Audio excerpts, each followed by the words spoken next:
Hi everyone. Our topic is the effect of the oil price change on Saudi Arabia's economic growth. I will introduce our group member before our presentation. My name is Chen Shuyi. My metric number is 204736. My group member is Guo Caizhe and Shen Qing. So first I will introduce the necessity of studying oil price and GDP. There are three reasons why Saudi Arabia needs to focus on oil price and GDP. The the first reason is COVID-19. The global oil and gas market facing an unprecedented situation. Global demand for oil has been severely reduced, and the double shock of severely reduced demand and severe oversupply has had an extremely negative impact on an oil-producing country, especially like Saudi Arabia, which relies on large-scale oil and gas production and export revenues for its vital national budget. The reduction in oil demand due to COVID-19 and the corresponding impact on price provides a warning for the future. The second reason is the impact of climate change. To avoid the catastrophic rise in global temperatures, the world will need to adapt the way it produces and consumes energy. The vulnerability of the Middle East and North Africa regions to climate change means that it has major stake in slowing the rise in greenhouse gas emissions. Next page. The third reason is the natural resource curse hypothesis. Sometimes it also refers to as the Dutch disease. This refers to a region where there is a large proliferation or overabundance of a natural resource, and the increase in exports from that natural resource sector has a crowding out effect on other sectors of trade. It often happens in manufacturing, which in turn reduces the long-term economic development of the region. Next page. And next, I will introduce the background of Saudi Arabia.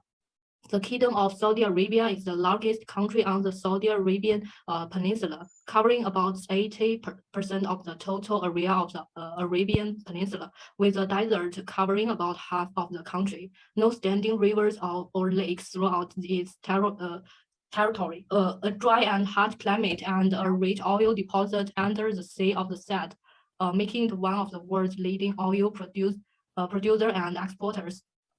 Next page. Now I want to mention about the version 2013 about Saudi Arabia.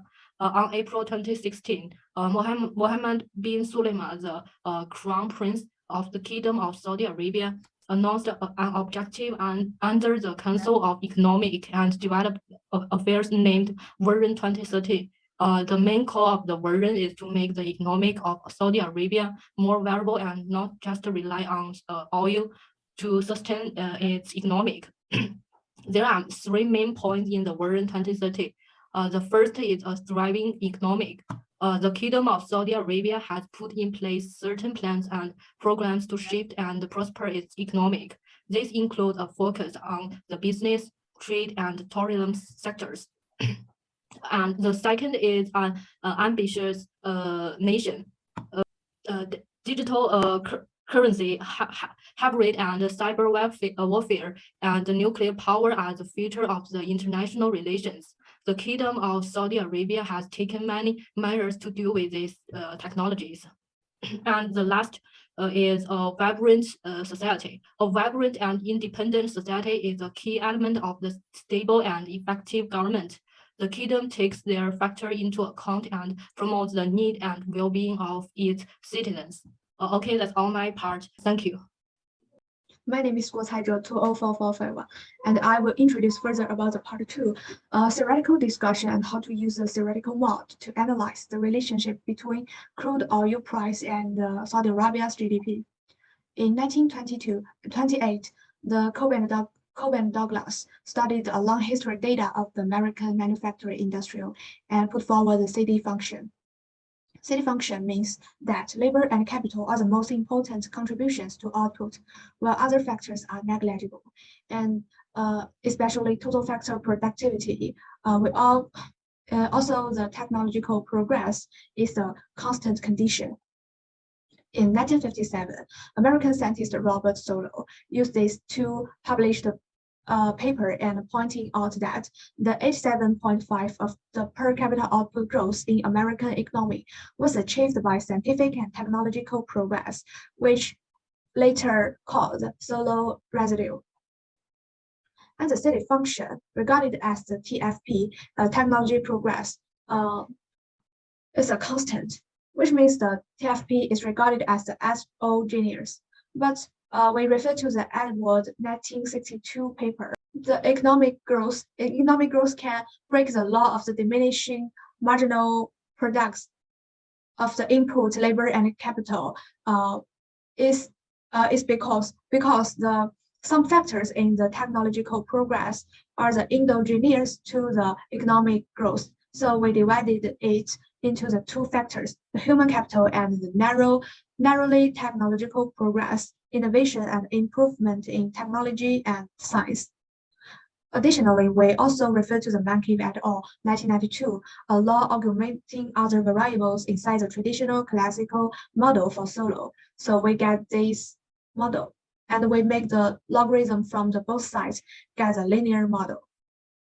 The GDP is indicator of the output Y, and the T is technology progress. Originally, we want to use the R&D expenditure, but Saudi Arabia lacks this data, so we use the sum of residual patents and the non-residual patents to indicate the technology progress.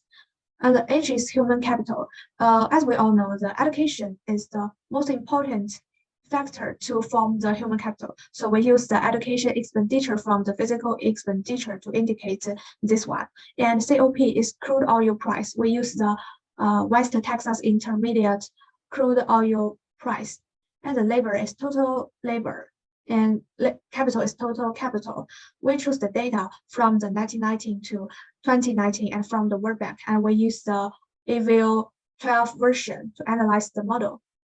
Firstly, we should rectify the multicollinearity and heteroscedasticity. Use the correlation graph and the various inflation factors. These data are mostly larger than the 10, so we must rectify it. And we use the stepwise the method to eliminate it. This test method directly eliminating the LN education expenditure, and we can conclude the new model only have the 4 variables. And this one, 0.18 is larger than the 0.05 p-value, so there's no heteroscedasticity. And autocorrelation, we use the BG serial correlation LM test. And look at this one. 0.43 is larger than the p-value 0.05. So there is no autocorrelation. And we get the finally estimated model. Look at this coefficient. And the p-value of every independent variable is significant. And the R-square and the adjusted R-square shows that this equations is fit well. This four independent variable is significant to the economic growth of Saudi Arabia. This is the estimated model. The COP's output elasticity is 0.38, and the other country in the world is typically the negative. The output elasticity is larger than the world level, and also the output elasticity of capital is lower than the world level. Means that although the Saudi Arabia is close to the embedded growth model, but it hasn't get rid of the extensive economic development path, and the utilization efficiency of capital is not high. The Saudi Arabia is a typical resource-driven economic growth, and consumption of resources not included in the capital investment. The Saudi Arabia is mostly depend on its resources. And the labor output elasticity is higher than the world level, means Saudi Arabia is more sensitive to the input of labor force than the international level. The labor resources is not rich, and demand for labor force needs to be met. And the last one, the output elasticity of technology is very low, shows that the Saudi Arabia's technological level needs to be improved. Hello everyone, my name is Shenqi. My metric number is 205134. For the analysis of the above research series, we have the following recommendations. The first one is energy structure reform. The second one is labor localization policy and skill improvement. The third one is increased opening up and FDI. I will now present these three sections one by one. Next page. The first one is energy structure reform. Saudi Arabia economic development is too reliant on oil trade, demanding energy reforms at the structural level. The direction of improving energy efficiency in Saudi Arabia may be evaluated utilizing set of criteria. The first part is solar energy. Saudi Arabia, with its ample sunshine and large plains, is a good location for solar generating installations. Saudi Arabia is located at 20 to 30 degrees north latitude on the Arabian Peninsula in West Asia, with plentiful sunlight and a daylight hours output of 20 to 100 kilowatt hour per square meter. Saudi Arabia has one of the world's highest levels of solar radiation and already has a majority of the advanced technologies and infrastructure in place to accommodate solar grid access. Next page, thank you. The second part is wind energy. Saudi Arabia's wind energy potential is often underappreciated, but it's actually very strong. According to data from the Saudi King Abdullah City for Atomic and Renewable Energy, Saudi Arabia's wind energy is concentrated in the eastern Persian Gulf, the western Red Sea coast, and the northwestern region. And most of Saudi Arabia has an average wind speed of 6 to 8 meters per second throughout the year, making wind resources relatively abundant. Next page. The third part, geothermal energy. Saudi Arabia has at least 10 hot springs suitable for geothermal power generation, which are mainly located in the western region, and AI Koba hot springs are considered the most important potential geothermal resources in Saudi Arabia. Next page. The second recommendation is labor localization policy and skill improvement. Saudi Arabia has a low domestic labor participation rate and a high non-domestic labor participation rate. This condition is not beneficial to Saudi Arabia's GDP development, since cheap foreign labor squeezes the local labor market, perhaps leading to a rise in local unemployment. At the same time, studies have revealed that Saudi Arabia's local workforce lacks technical skills and a segment of the population is poorly educated, making it difficult to satisfy the demands of local businesses, which further fuels the demand of Saudi Arabian enterprises towards foreign labor. Next page, thank you. So therefore, if we want to boost Saudi Arabia's GDP growth at the labor force structure level, we need to firstly implement a labor force localization policy, and secondly, improve the skill level and the education of the local workforce to better meet the needs of businesses. Next page, thank you. The last recommendation is increase opening up and FDI. Saudi Arabia can make full use of its geographical advantages, strengthen economic and trade exchanges with regional countries, help Saudi enterprises to expand product exports and develop economy by signing new strategic cooperation agreements and set off a new wave of industrialization with intensive energy distribution and excellent logistics services. Saudi Arabia should also vigorously affect foreign investment and give full play to its investment capacity.